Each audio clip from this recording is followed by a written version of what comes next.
So given all that information, how does this compare with a provincial framework? And I think it's important to understand that although the provincial framework was issued in March of 2012, it was a kind of a discussion paper. I think that it's important to understand that the process is still in flux. There are operational trials occurring in different areas of province, and those are they're going in fairly distinct directions, and they're exploring a lot of different issues.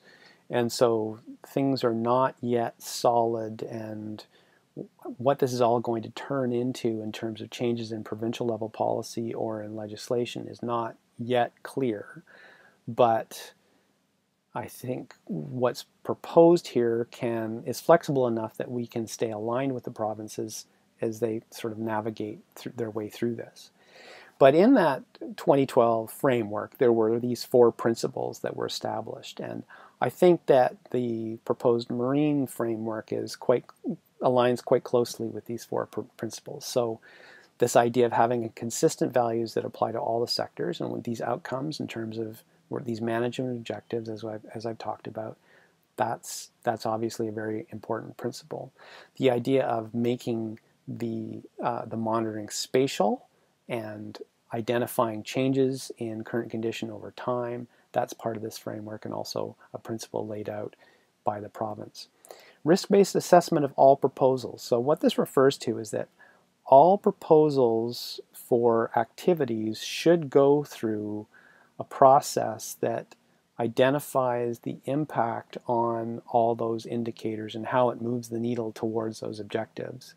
But that obviously how rigorous you are in that assessment needs to be scaled somehow to the risk.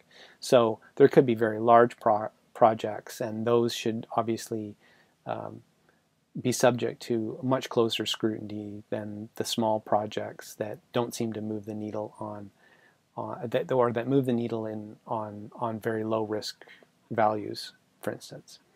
So that's easily incorporated.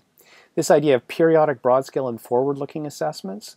I have talked about forward-looking assessments in terms of this concept of near-term trends. What are the drivers in the near term on the socioeconomic side that's going to change what those indicators are, the direction of those indicators in the near future?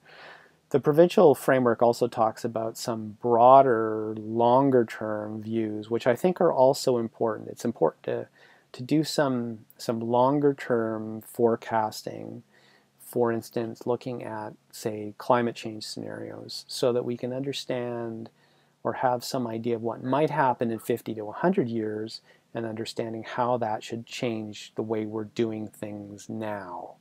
But I put that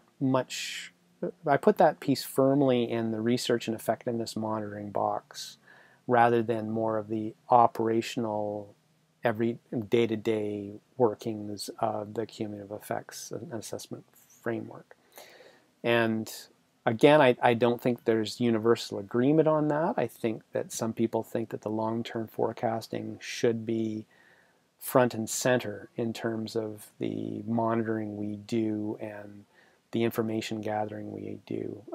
But my recommendation is to put that more in the research box.